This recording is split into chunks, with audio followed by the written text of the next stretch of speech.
nazolela botikanga mama nazolela botika mwana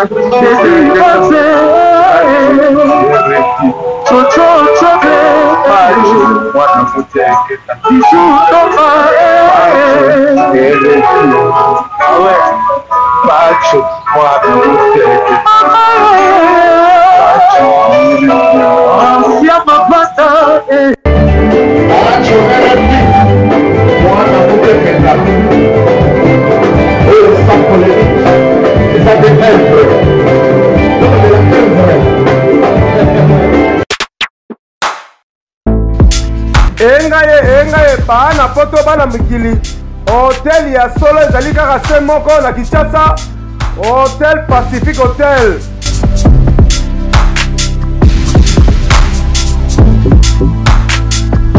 Ezali na balabala ya kitoko Kabamba Wangata, précisément na avenue Luvungi numéro 146 na commune ya Kinshasa.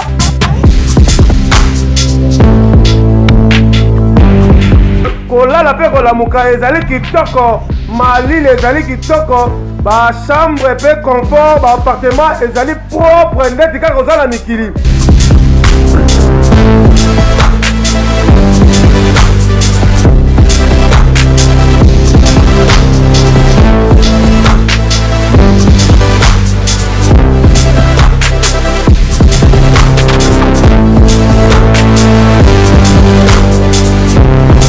Kuna kolia cuisine africaine, cuisine européenne.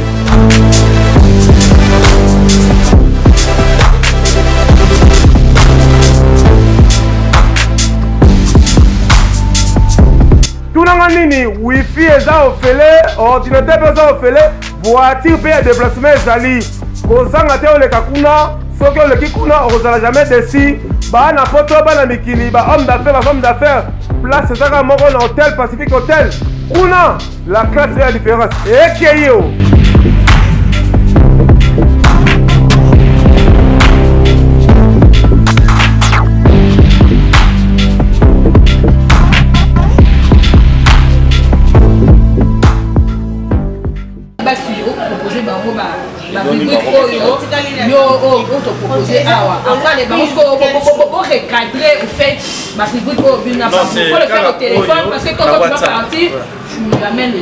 Non, c'est-à-dire que à partir à WhatsApp. Yo, si tu avais fait combien de temps pour se mettre d'accord par rapport à ça. Pour abandonner. Et puis à forcer par date. Là, ok, la semaine prochaine, mercredi prochain, le 20. Ça. Donc, c'est pas question. Il y a un local d'appel au 48 heures. 2 jours. 24 heures, 48 heures. 2 jours. Non, c'est là que non, c'est là que nous parlons. On a gâteau qui est là, mais il est péché de fou. Non, c'est le kuna. Oh, c'est la kuna. Oh là là là là là. Yo, ok, quoi. Il faut qu'il y ait normal le 20. Le 20. Vendredi, oh là là. La rencontre jeudi, donc Charlie, fais tout jeudi soir. Attends la WhatsApp, au Baxa, la catégorie pour déplier ça les mains. Quand vous voyez, tout ce qu'elle n'a pas su ça. Voilà. Yo c'est là la braza. Voilà, c'est là la braza ça la bien puisque les gens na zapena ba bato na okende. Na lingato kende na Eflin. Mais hier on va aller émission to okende na yo. Oh, ils avaient ba que belé, ba osala pe ba sport, les ba musiciens, ba roga ba Doudou Kopa, ba Kevin, ba tout faut le bela pe Congo Star Award. Ba tout faut le bela rango. Un musicien tout faut maintenant pour le bela bango. Non, ba le bela Congo Star Award et vous ça la bien tant que non, tu peux aussi parler.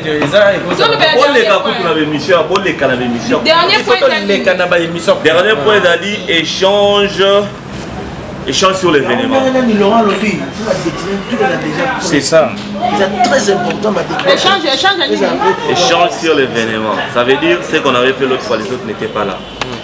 Ce qu'il nous fallait, ce qui était nécessaire par rapport à l'événement, les dépenses qu'on doit faire, il fallait aux catégoriser. Tout ça là qui en haut déjà. On peut leur dire, les gens qui s'y a ajouté, bah ajouter. Comme ça, la semaine qui vient, on commence à confectionner des lettres. Si vous pouvez aider vraiment, il faut aider les gens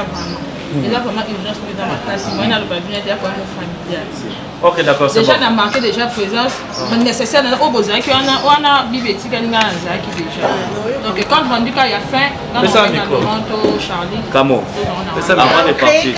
Très chers internautes, je vous salue. Naïbi que vous avez ebelé na États-Unis, en Europe, vous avez hôtel à Bisso, toza a on a Palme Beach, ndenge to annonça qui vient que non. Quelque chose va se passer à na Congo. Congo l'inkoloba Congo RDC na Congo Brazzaville, c'est-à-dire ba chroniqueur il y a RDC na ba chroniqueur ya Brazzaville baza ko sangana un objectif ya ko pesa ba trophée au toza ko benga Congo Star Awards to ko pesa ba meilleur ya Congo Brazzaville et puis ba meilleur ya Congo Kinshasa a toza en pleine réunion ya ba chroniqueur ya Kinshasa. J'espère que nous na ko lobisa Evelyne Kamone Lopez oyo aza moko ya ba figure a ko sala ba analyse ne par rapport ya makamango ndengeza koleka. Evelyne Kamone Lopez à qui je dis bonjour. Bonjour Balakation, bonjour à tous les téléspectateurs. Ok, baza kotelo partout dans le monde. Objectif ya présence na yo awa ezanini. Ben to sanga objectif na particulier c'est que toye ko soutenir événement munene au biso ba chroniqueur ya musique amboka na biso tozo préparer pour na ko remettre ba trophée ou pour na ko encourager ba artiste, ba mécène, ba producteur, ba porte-parole, danseux, donc bref, bateau vraiment marqué durant l'année 2018 sur le plan culturel. Donc tu es vraiment pour réfléchir, pour mettre les idées en place, pour encourager ceux-là qui ont marqué l'année 2018 en termes de culture. Pourquoi l'idée ya kosangana ba chroniqueur ya Kinshasa na ba chroniqueur ya Brazza pour na likambo moko? Mais Congo Kinshasa na Congo Brazzaville toza mboka moko et le kaboli bisoka eza fleuve Congo et balé, donc nous sommes tous une même famille et on te monique tellement que le Congo Kinshasa, le Congo Brazzaville, au marchera des pères dans le domaine nyonso. Pour eux, nous c'est passé na Congo Kinshasa et banana Congo Brazzaville. Oh nous c'est passé na Congo Brazzaville du genre que non un artiste brillant.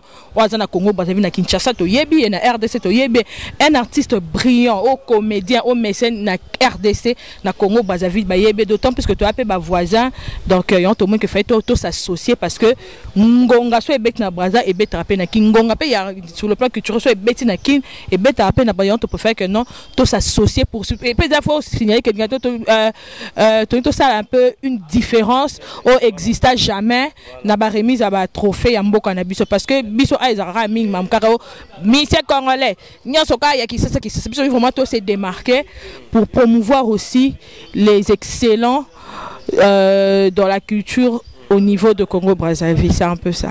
Toute dernière question, pour remettre le trophée au yon a musicien qui a un problème. Au moment où meilleur artiste par exemple Roga Roga. Mais tant que comme Boba comme Boya, ah non, ça qui n'a Roga Roga il fallait battre Kevin Bouandé, Doudou Kopa, il fallait battre Segra Karl, il fallait battre Werenson na place il a fallu et créer un problème. Différence nini au yo Congo Star Award et qu'on pratiquer pour que ceux qui bolobi que meilleur star par exemple, il y a Poulma Lebo et ça fallu bah tout bandima. Ben tous vraiment pragmatique hein, tous vraiment pragmatique au moni nabi vraiment ba raison ni pour ça ka batuba critiquer trophée ni nous c'est ça mais biso vraiment na Congo Star Award tous pragmatique tous la ni par fanatisme tous vraiment pragmatique en na lobby. Nous allons remettre en tout cas ceux-là oyo battre record, ceux-là au bazo mérité au parce que tu besoin un tel donc il faut aussi que tu travailler ensemble na peuple congolais na population ya Congo Brazzaville par rapport ya mambu ya Brazzaville tu travailler ensemble na population ya Congo Kinshasa pour tout donc la ba doute moi ce ba comment ko ta ba doute yango et ça ba événement mingi za sous na longue vitesse parce que bataka ba lire en bongo un tel kuna ka peso biso vraiment to lia kanya ka mutute nous allons être pragmatiques quand nous allons travailler ensemble avec la population to valider papa un tel artiste mais tout simplement micro baladeur pour demander dans différents coins il y a ville province à Kinshasa dans différents coins il y a Congo Brazzaville pour na rota l'artiste biso to ponner mais moins ndeni par rapport à te yé penza donc procéder bon pour to chaba doute en tout cas n'imiter ma batute une fois to nominé un tel une fois un tel a eu trophée pour quand même base na doute quoi. Merci. Comprendre que nini donc bonjour kanyaka yomoni belé ba nini belé kufa et kufa quoi parce que bacha pesa ba remeta ba trophée par fanatisme misu pe bazo bambongo abatu to biso vraiment na Congo Star Award to borozwa kanyaka mutu to boy na biso pe ko travailler par fanatisme nous allons être pragmatique pour quand même projet oyo et kende de l'avant et puis chaque année en tout cas ta biso to zate mais quand même Congo ni ministre de la culture et des arts a récupérer en OP pour promouvoir toujours meilleur na excellent. Merci Evelyne. Merci Balaka. Voilà, très cher internet, Nasi Wana Bolandi, Evelyne Kamon Lopez, tout ça qu'on insiste que nous, na Congo Star Award, en dehors, il y a un prix. Il y a un trophée de musiciens, opérateurs culturels, il y a RDC, il y a Brazzaville. Il y aura des prix au Tozo Benga. C'est-à-dire que tu as Braza, meilleur artiste, meilleur star et zanani. Na Kinshasa c'est meilleur nani, c'est-à-dire meilleur ya Braza na Kinshasa. Et kozala nani. Est-ce que tokocha Kevin, tokocha Fali, tokocha Kofi, tokocha Boy. Et puis ba prix ça belé même ba prix ya ba diaspora, boy bi bande qu'on a biso donc et kozala bien quoi.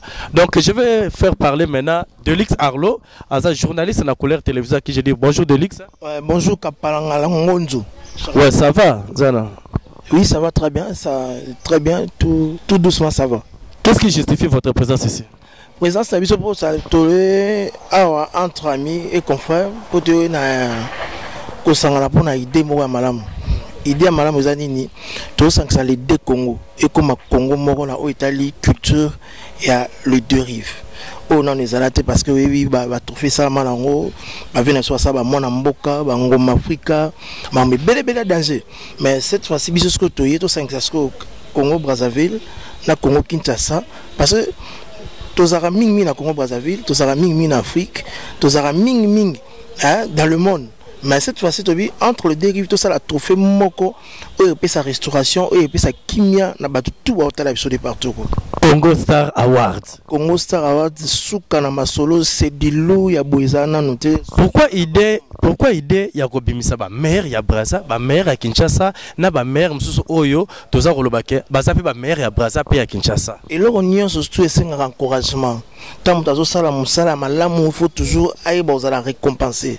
Ce que tu as récompensé au monde, c'est multitude de personnes, multitude de personnes, ont talent, passion, en œuvre, donc, nous sommes là pour encourager, à aider, à épanouir la jeunesse congolaise. Tu es liboso, état musicien abisso, cinéaste, technicien. Tout ça, ça va entre les deux, comme tout ça là, et l'autre ça la moko, autobengi, Congo Star Award. Donc c'est ça, il y a une présence de toute occupation, de tout bureau, de tout les à côté, les à quatre, awa pour les locaux.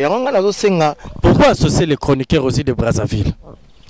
Mais mingi maramisa ba chroniqueur à Brazzaville mingi to bomana danger parce que ba belé salama et belé ba chroniqueur ba tika ba chroniqueur ngam mais biso za nous to kene na ngam ba chroniqueur ngam ba marabiso malam exemple ba Ludovic Abia ba ndekwaza belé ba Charlemagne Mayasi avant abenganga abenganga événement moko ya danger artiste ba Nigeria ba yemi là denga na na Charlemagne Mayasi abenganga na ki ko prester événement munene ko kotokuna donc ça ba biloko moko ba récompense moko tozo zong c'est la pe bango avec te bo sanga na bango kuna na biso te bo za batu moko en fait tout ça toujours même travail il y a ngwana to sangisi ba chroniqueur ya Congo Kinshasa ba chroniqueur ya Brazzaville. Tout ça là, il faut soutenir Ango, mesdames et messieurs. Donc, voilà, il s'appelle Delix Arlo, donc j'espère que merci Delix Arlo. J'espère que nous recevrons prochainement. Laurent Fabrice, je vais lui faire parler. Laurent Fabrice, ensemble avec lui, tu as résumé Ango, Potoeba, Bibi Feza, donc Balobi que non, Tosangani Awa pour na cause moko. Qu'est-ce qui justifie d'abord votre présence ici? Merci beaucoup, confrère Nanga, Charlie Balaka. Ceux qui vraiment te sangani awa pour les lots moko, et ça toujours nous gâteaux c'est lots moko boye oh batumsu basalati. Et ça qui est donc bisos ko tozui, tous bimisano makanismo na tous ces personnes bateau ba comprendre et loko toujours ça la Congo Star Award. Donc et ça karaté qui notre toujours ça la ngopona pour batumsu basala et ba banzi ngo ba suka na bango na nzela biso tozo sala to linga to yeba keno to bimisa ba meilleur artiste ba meilleur chanteur ba meilleure chanteuse donc bango nyonso wana to linga to bimisa bango ya 2018 pour to kena bango na 2019 bazo ba trophée o esengeli mais ezaka rapona Congo Kinshasa te donc eza biso toza deux rives non Congo Brazzaville na biso donc tozo kena Congo Brazza pour to yeba pe na Congo Brazza ba nani vraiment o ba travaillaka na ba artiste et musicien ba mécène na bango ba producteur yango na biso tozo luka pe to sala ngo na Congo Star Award et tanga mi bon na Charlie Balaka donc on a yemo Laurent Fabrice donc ma selon ezana bino nyonso. Question curiosité, Tomona Ngoma Afrique et Salama avec l'odeur production à Kinshasa, Isaac à Kinshasa, Tomona Tam Tam d'or et Salama ya Medar Milando na Brazzaville, Tomona Mwana Mboka avec Polemo qui est Salama Kaka ya Banakin. Mais bino boye nene Ndola Ward, voilà et Salama. Mais curieusement, oyo ya bino ba Bibi Feza, boye bena bosangisi RDC na Congo Brazzaville. Objectif ezani. Tozolinga, merci beaucoup na linga kana simba micro na mona ka ndirenga mona osa l'émission donc au moins objectif na biso tozolinga to bimiselo moko boezaki inattendu bato comprendre ki ngote bato bazali ko comprendre te o esalamate parce que o biso to sala ngo po efungula su bato mususu moni mwana mboka ezelo moko bien ya ndiko na biso pona mukinzi asala vraiment bilo moko bien mais asai ko bossa na ngambu wana mais lokwa biso to lobi ke non objectif na biso photo sala poule Malebo donc auto sangala Congo na biso na Congo Brazzaville pour to zangana biso pe elo moko nde yangwana to lingi vraiment que non to sala Congo Star Award oyo tous les deux pays to le belango et kende vraiment que lisolo que non abiso pe lobi nango soto to sala kambo fo to contacter abandi na biso Brazzaville. Merci, je vous remercie de vous retrouver prochainement. Très cher internaute, on repère sa mbote na chance le gourou à hôtel Abisso na Brazzaville, on repère sa mbote na Beethoven Yombo Germaine depuis Brazzaville, on repère sa mbote na Yawili et Toka puisque na Congo Star Award to bimisana ba meilleur mécène ya Kinshasa, meilleur mécène ya Brazza, na meilleur mécène pour le Malebo, c'est-à-dire meilleur mécène oyo à soutenir na musique ya Kinshasa, na musique ya Brazza. Donc on vous a la pris à l'icolo et puis vous a là ba parrain de gauche à droite. Je fais parler maintenant Laurent Fabrice, Bassomi, en costume toujours. Bonjour. Ouais, bonjour Charlie Balak. Ça va? Ouais, je vais très bien, merci. Bien. Question curiosité, qu'est-ce qui justifie ta présence ici à Palm Beach? Bon, présence dans Napal Beach, nous sommes en réunion, hein? Nous sommes en réunion, on a monté une structure, il y a Baward, parce que tout le monde constate au salé, dans la musique congolaise, dans la culture congolaise, Baward des apésatés. C'est-à-dire, artistes et musiciens Congo, mécènes, baza récompensé, tena ba musala, nyoso bazo sala pour la musique à Congo, malgré qu'ils a nassé. Il y a un autre qui idée, n'a pas confié au Charlie Balaka, aux Awana, non, le moindre, tu es parmi les fondateurs d'ailleurs, et les autres, bah, tu vois les cas. Dans une initiative, il y a créé les trophée, il y a récompensé bango na soirée moko ya munene de gala organisé pour nous appeler ça bango ba trophée. Ce qui est important dans ces trophées Congo Star Award, c'est que eza na pena aspect pour Malebo na kati parce que Congo Brazza, Congo Kinshasa eza reloko moko. Tolobi bien Congo Star, c'est-à-dire Congo Kinshasa na Congo ya Brazza. Donc pour Malebo, les artistes de ya Congo Brazzaville, ba mécènes, ba producteurs, bango pe da kati ya Congo Star Award, ba la récompenser pour na nyoso ba sali pour l'année 2018. Et puis Charlie Balaka, dans cadre toujours, il y a des trophées, il y a des awards. To se démarquer mouké na ba award de Bello et Salemara, au mona akara leader, mais nous avons songé aussi au benga ba musicien, c'est-à-dire ba instrumentiste. Bango pepo na ba bomba bango mingi na simara. Bango yo yebi au travailler na ba Zaiko, je crois, au travailler na ba yebi ba sera ba Zaiko, ba tulora ba soliste miné nos ana bango ba Popo Lipo, ba Petit Poisson, ba Daniel, ba yebanaka, mais ba ouais Mikolo ba zo yebanate, mais ils font quand même du travail. Donc on a songé à ba soliste, accompagnateur, basiste et tout ça, même les danseuses, percussionnistes, batteurs, ngoni de totiete, mais attends la prochaine édition, torotia, batangong et puis danseuses. Nagitara balakation. Donc on a danseuse c'est bon ça musala makasi to lukape moyen to récompenser bon o babina mitakalate o penza babina ka o bat ba sentir qui ba bina.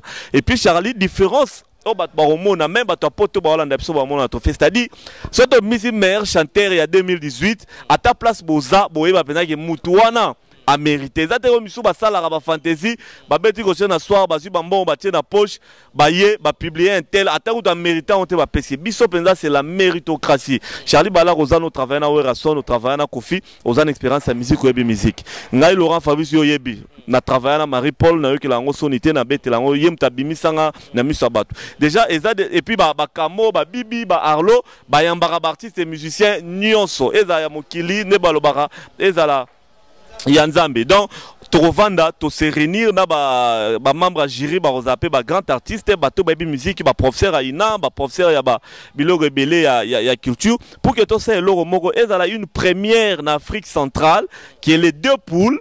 Il y a Poule Malébo, donc on a Brazzaville, na Kinshasa, basi ba récompense dans soirée où tu organisé Mikolo Zoya. Toute dernière question, va te boucler ma solo na biso. Question curiosité, besoin de ça. Tu ne sais pas, tu as plutôt l'impression de valeur.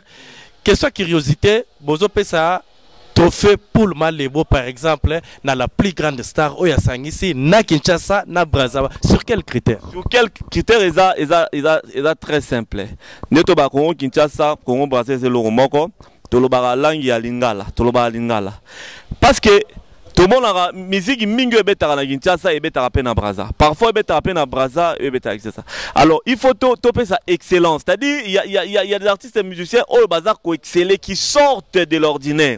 Au na Kinshasa azana succès. Album mezako beta ya nyama soit beti concert plein. OK na Brazza on dira za na Kinshasa. Ya Brazza fait soit azakuna plein. Soit ya Kinshasa on dira za kinwa. Ba toi bon il faut que toi ba quand même encourager bango koper sa bango valeur. Yango na Congo Star Award ba na poto boye ba et puis je vous garantis déjà artiste Torobimisa il y a prix spécial wana ezali pe oyo bino bozako kanisa na kati na bino. Mais bosuki na ba star te au comité na ba mécène kaka na ya Brazza na ya Kin bobimisa ba mécène na Brazza oui bobimisa ba mécène ya Kinshasa oui mais bobimisa so mécène pour Malébo c'est pourquoi crise mondiale qu'il est commis tellement n'a pas si que ba mécène en basé sous mingité le quelques mécènes toi na dans la Kinshasa dans la Brazza bazo sunga musique yango bazo sunga ba artiste il faut te baper ko valoriser bango ko pesa bango poids donc comme ça pour Malébo Congo Star Award pour Malébo to remisa mécène à Kinshasa on doit soutenir musique congolaise ya Kinshasa to remisa pe meilleur mécène ya Brazzaville on soutenir musique na bango kuna baroga ba Kevin banani tout ba kududu ko pe consort mais non et dans la primoro spéciale il y a mécénat oh il y a les dérives mécène ça déjà excellent qui en 2018 on soutenir musique ya Congo Kinshasa on soutenir musique ya Congo Brazza biso ba to vanda comité na ba membre jury to bimisa mécène moko donc ceinture rouge ba mécène et tout voilà ye benza pomba do boyka penza ba mécène nyonso en tout cas Charlie Balaka ozana na succès na internet pas tu RFI azana na succès na internet un collaborateur na biso en plus jour il y a remise à ba trophée jour à soirée wana ezala même en direct na babilo na bino na ba internet na bino na ba site na bino ezala en direct pour bana poto pe bala en live en direct mais boyika yango ya ba mécène ya Congo Brazza na Congo Kinshasa artiste yango boyika ya ba musicien ya Congo Brazza na Congo Kinshasa. Alors pourquoi vous songez na ba musicien ya diaspora pour te dire que tu appena bana na biso ba maître games ba oya libumunene non bazali Charlie ça prouve que pour moza kati ya comité d'organisation République en pays pour ba musicien diaspora ba romone ba français ba belge ba anglais origine na bango yango et puis bango ba rappel la posa que moromboka na bango Congo et reconnaître pe bango les gens les oublient na ba awards nyos ba bossa na diaspora mais na Congo Star Award pour Malébo Totiepe meilleur artiste et musicien congolais de la diaspora. Ce qui est Robima Gims Azui, ce qui est Robima Youssoufa Azui, ce qui est Robima Diadjou, Naza, Nani, pour mission souper ba kena la ba quartier la terre ba maison mère manini tom ça un peu ba toi diaspora ba zali be belé ba s'attendre pe ba mission ba belé ba ton na poto boya ka souté bo benga ka tenini te ba toujours considérer bilo ba musicien la diaspora na autant combo te pour friter ba misusu mais diaspora bokomi ebelé kuna la poto. Merci Laurent Fabre. Merci na pesa mbote mambote et puis mot de la fin. Napesi mbote na bandeko na tout na poto, surtout à Paris. Ma petite sœur propre, on a tiré la peine libellé. Asta Balsomi, donc maman na Dylan, napesi mbote place aux na Évreux, na Paris. Et puis napesi mbote na Master na Londres, na bango beso na bandu ko tanga, tamsu e komate. Et puis napesi mbote na moi la Mutegeta, pas tu RFI, na nini. Alors rappelera mon mari Paul. Voilà, il s'appelle Laurent Fabrice, c'est Tobanduko Komanasuka, mais je salue ma confrère Nabiso ya Brazzaville. Là, je vois Benoît Chisumbu ya Telo Congo, pour Tozane na Masolo, Vogel ya DRTV, Tozanae, Gena Okunga, l'infatigable ya Top TV, c'est-à-dire Okomona Koko Claudia te soki Gena Okunga à l'obité, petit nanga l'étoile ya ma chroniqueuse ya Brazzaville Dorcas, je te salue, mais dis-moi ba Masolo oh yo tito zo sala ngo tovanika bo porte fongami mwana muteketa gentil pas tu RFI ya kai ko sala kitoko hein, c'est-à-dire l'homme le plus cherché pour te Masolo luxo mabe hein, mwana muteketa meilleur fait. Oh merci pareillement. Oui, côté la biso, tous en pleine réunion, tous a préparé concept Moko Congo Star Award pour na kopesa mukako swa na ba musicien ya Brazza, kopesa mukako swa na ba musicien ya Kinshasa. Les kaniswana au monde ngondengene. Oui, les kanismo malamu mais na ko senga bo côté un peu rubrique moko ya ba chef de l'État parce que depuis Magamambo ke bandi jusqu'à ce jour notre totika ko sala ba élection apaisée boité. Nous ko la tous la président Moraza Kinois. Donc on a pas événement au Salamalagissa, il faut quand même beaucoup de rubriques, mon politique politique, il y a un mécène. Donc plus spécial, tu peux ça, le président de la République. Ce qui dit Antoine Tshisekedi Chilombo, l'artisan de la paix, l'homme de la paix, beaucoup de trophées. Mais là, musicien, il y a la 4e génération, on a aussi un peu de JB Piana. Parce que l'artiste, c'est le mieux côté de la planète. Star JB Piana. Star Oyo avec la musique à classe paye OK on a disque on peut na live za JB meilleur star pour na yo na biso to pesa JB Piana ouais pour peut ça mettre trophée na candidat malheureux comme Wilson et ça là bien trophée candidat malheureux mais ça pour faut pas ça bon on peut ça na boy na makambo vraiment na boy na makambo pour na yo au moins to ko pesa meilleur chanteur nani meilleur chanteur les JB Piana souverain premier na 4e génération meilleur orchestre. C'est ça BCBG. Donc, yo, pas JB Piana. Ah, qu'on n'est pas demandé. La classe, c'est la différence. Ici, c'est la compétence. Ici, la compétence, non influence aux médias. Mais pas tu réfis, voilà, bien pour la moment, idée. Génération, on ça. Ma meilleure chanteur, on ça héritier, Wata, Didier Lacoste. Puis, vous pensez, puis, na fait rigoler la des nuances. Pour la meilleure chroniqueur et musique, tu repères ça, nani? Meilleur chroniqueur en musique, pour l'anga, on repère ça. Papi Mboma parce que la monnaie a battre ma casse en 2018 ça a un peu bah émission moi là et bon on a Brazza meilleur artiste meilleur star meilleure chanson meilleur star bon ça faut ça Rogamissile celui qui contrôle bien la ville hein, avec le Moranzambe Jadomik Okemba les très spécial c'est pas pareil quoi meilleur mécène na Kinshasa Brazza pour yo zo bolé to repé ça d'abord na Brazza ba meilleur mécène Kinshasa Brazza c'est on peut repé sa tête Tendai Maboko Bank ou à l'actualité à la page. Il a arrêté toujours le temps, tel Tendai et Willy Mouché, Nico Damboka. Pas tu as refait de combien de sous Kamboula, c'est comme Makambo, c'est comme Makambo, ils ont un conflit de gauche à droite pour te guider Bazolo qui s'est trop, Bazolo Mamabe Ponayo, tu as vidé en côté. Apparemment, on dirait conflit, ils ont toujours un bateau. On a la conflit à Oueranga, on a la conflit à Ouera. Et aussi la théorie tina batu na émission après émission na yo magela benga ya ya la qui mutema be ninga tina batu beta Zakari ninga tina batu beta ngai ba piyanga $3000 ba kotelanga nda ba piya pe tina batu levenga na nzela nga na kanale mutema makasi yango mona lokasi ne batu ba ya susute musique na ye ekufi koyemba so koyemba subiate donc ça veut dire ba mission ba comme kolongwa bango to ba na studio ba ça veut dire ki mutema mabe na ye batu ko mona yango nga na vie na nga na ko jamais ko télévision to ndema to ko na gouvernement sika papa Félix Tshisekedi on a le big état des droits si il joue encore on va le prendre on va le mettre au cachot nani wala Wilson soit taper les journalistes il agresse encore les gens on va le prendre on va le mettre au cachot ton époque ya Félix Tshisekedi obanga te makambo lobaka na obanga été président Zambete. C'est un mauvais type. Il avait menacé Zakari. Il avait menacé moi. Il donnait un gouma. C'est un mauvais type, ce monsieur-là. On peut pas, il y a un crash, un bombe, il faut te dénoncer ça. Pour la Otiga, jamais passé à la Mabé. asalanga mabe ora mais au moment où tozomona bana na ye courant za roleka bien te mais comme ko sala neti ayokana na bana na ye yozo suko pelisa moto na banani faire bachaka ilonga drago faire loba yango te so faire yokana ça veut dire faire azo mamba loba mamba azo embate soko la kosa yokana comme sangai soko selo yokana comme sangai soko richa kutu na biso yiti bagno kundende na bandundu mais yanki aloba ngote pe sonam mabiloko na nabi shali balaka yo sawana yofana na wera ngo zonga pa wera babeta ko bampese maboko kimakiti on nous on que ça aussi déjà qui n'a déjà comme ça la retraite toi la tenter la minute toi la tenter toi la époque mais ce gars mec on va le prendre mettre là-bas qui ambassade ne soit pas wala papa kota kuna bablo la papa mbala shali balaka c'est très sérieux parce que on va 2019 il y a même des ministres oh ba s'enrichir na mbongo ya mboka oyo baye ba ki ba okena kasho ngala zo bisayo talaka mokonzi ko la koti a pekisi ba aner a pekisi ba kasho pirate pour que musali zo salama abi état de droit tous agné na accompagner le chef de l'état na chora la kanchach pour atteindre la condition des choses bazo vivre na niveau kanchach il a assigné na bango bongisa côté social puis environnement na bango moi je la soutiens à 100%. Vous savez, même mes émissions, j'ai fait sur la télévision. Je soutiens les chefs de l'État à 100%. Parce que dans la vision, la provision, à 5 na poto, tika poto, zonga.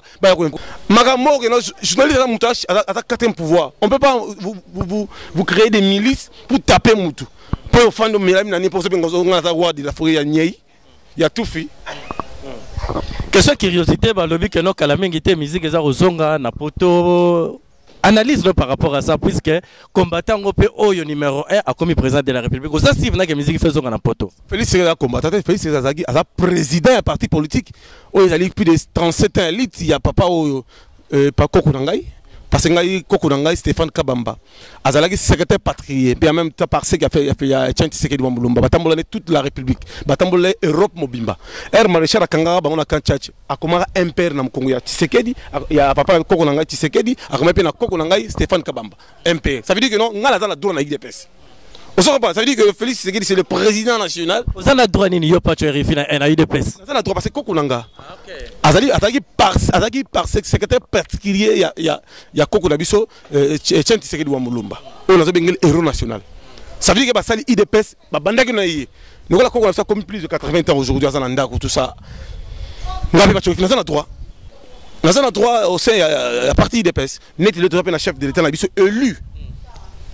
Dans le peuple open je vais voter je vais publier na CENI bato union sur monde entier bato ba feta ozo ko batala ke ngamo pa tuer fina bimisa kutu na fungola porte na lupango bato balia ba mela na pese bato ba champagne ba whisky bato ba mela balia pour le président na biso ça veut dire que union sur le monde à ce pays là. Ce n'est pas que notre Covid 2019 pour pouvoir qui prend bon samboka social zonga to voyager comme se doit on va combattre si la musique zonga misi zonga ba piraterie si la Togolinga teke non 2019 tout le monde a battu mon boye comment fait-il un individu au sommet banda pour la grande hôtel il y a 5 millions au 5 millions mais na chaîne no mogo na bureau no mogo batali 23 mois payé 30 mois payé est-ce que tu yon numéro ko dengola il faut te dénoncer il faut pas boloko ba kanga bango tel pas que pour ngai président assemblée on nga ministre au donc de voyager donc nous soin président bo yabi pas de sortie jusqu'à gouvernement bima. Question qui résulte au souka lelo na cadre de réconciliation to yoki bena keno Shula moi ne volo ko Jonker Shula il chante Weranson yo etant que mbiaka ya musique les conditions na moni ondeni ah ma foi nini banzemboni banzemba Weranson voilà falaterie papa oui brato pa yemba ki jibe piano jibe piano c'est pas n'importe qui c'est un grand monsieur. Il a fait le featuring avec Papa Wemba. Papa Wemba, c'est un musicien international. Je ne sais pas n'importe qui, c'est un grand musicien en Afrique. Oh, il chante bien, il danse bien, il s'habille bien, il vit bien. Tu vois, c'est pas n'importe qui. Jibe, il a chanté Taboulé, moi j'étais là. Tu sens que c'est la frima. Il a chanté King Kesser, tu sens que c'est Victoria. Il a chanté Papa Wemba. C'est pas pareil, mais lui, ce monsieur-là, il va chanter dans quel genre de musique, quel genre de musique. Il va chanter quoi? Mot de la fin, oui, voilà.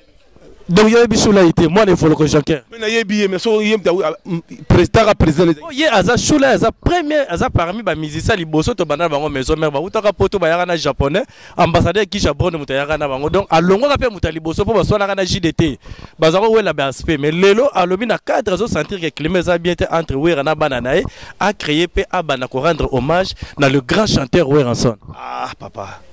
Il y a bien missé à 100 petits tout. Bah il m'a la Viagra. Ya kimbe me ya tanzambe. Tobanga ki. Wana tonton là. Shula wa qui passe dans Saiko. Ah. Check. Voilà, il s'appelle Mwana Mouteketa Apacho RFI. Merci pour nae. J'espère que non. Moi, Scoupo et Anosa qui peut s'emboter, bana poto bazota le maire aninti mambote. Ah zambongote. Je salue mon enfant qui me suivent à Los Angeles, les petits Pacho. À Ottawa, aux États-Unis. Mbote Bele na Joe Kale, Papi Kalengula. Mbote Bele na Eva Chimanga qui nous suivent à San Francisco. Et sans plus tarder, je salue les patrons bogos Tarsis Bukasa. Et sans plus tarder, la plus belle du monde, Balobi Ntote Boyambindo, en direct de Londres. Nicole Kazadi, Balobi, la grande dame des dames qui vit à Londres. Yasmine Mianda, Gisèle Chibois, Paturif Tessali. Et j'ai salué mon vieux Montemon à Godard, qui est du bonheur à l'Assemblée nationale. Et puis sans plus tarder, j'ai salué encore Joe Kale, Papi Kalengula et Pape Théo Moukendi Todom qui nous suivent à Louvière, en Bruxelles. Mon numéro 243 89 53 42 57. Check. Ok, merci très cher internaute. J'espère que nous avons qui émission scoop avec Pacho RFI. Mais je vous confirme que non, tous la Mouka Congo Congo Star Awards. Et ça bien de faire des trophées parce que Gabana ayakana Doudou Mouchiri auto peut-être trophée comme Pongo Kendabo. Parce qu'il n'est pas Rachel Molifa, parce qu'il n'est pas battu. Ça veut dire que Charlie Bala Yoyebi Andula wa lo salité. Wa blo salité. So ba benga alo. Pas tu refiant la descente de la société balongoli wana c'est n'importe quoi. Au bilo bo sala na ebi bo sala po mo bo suma makar.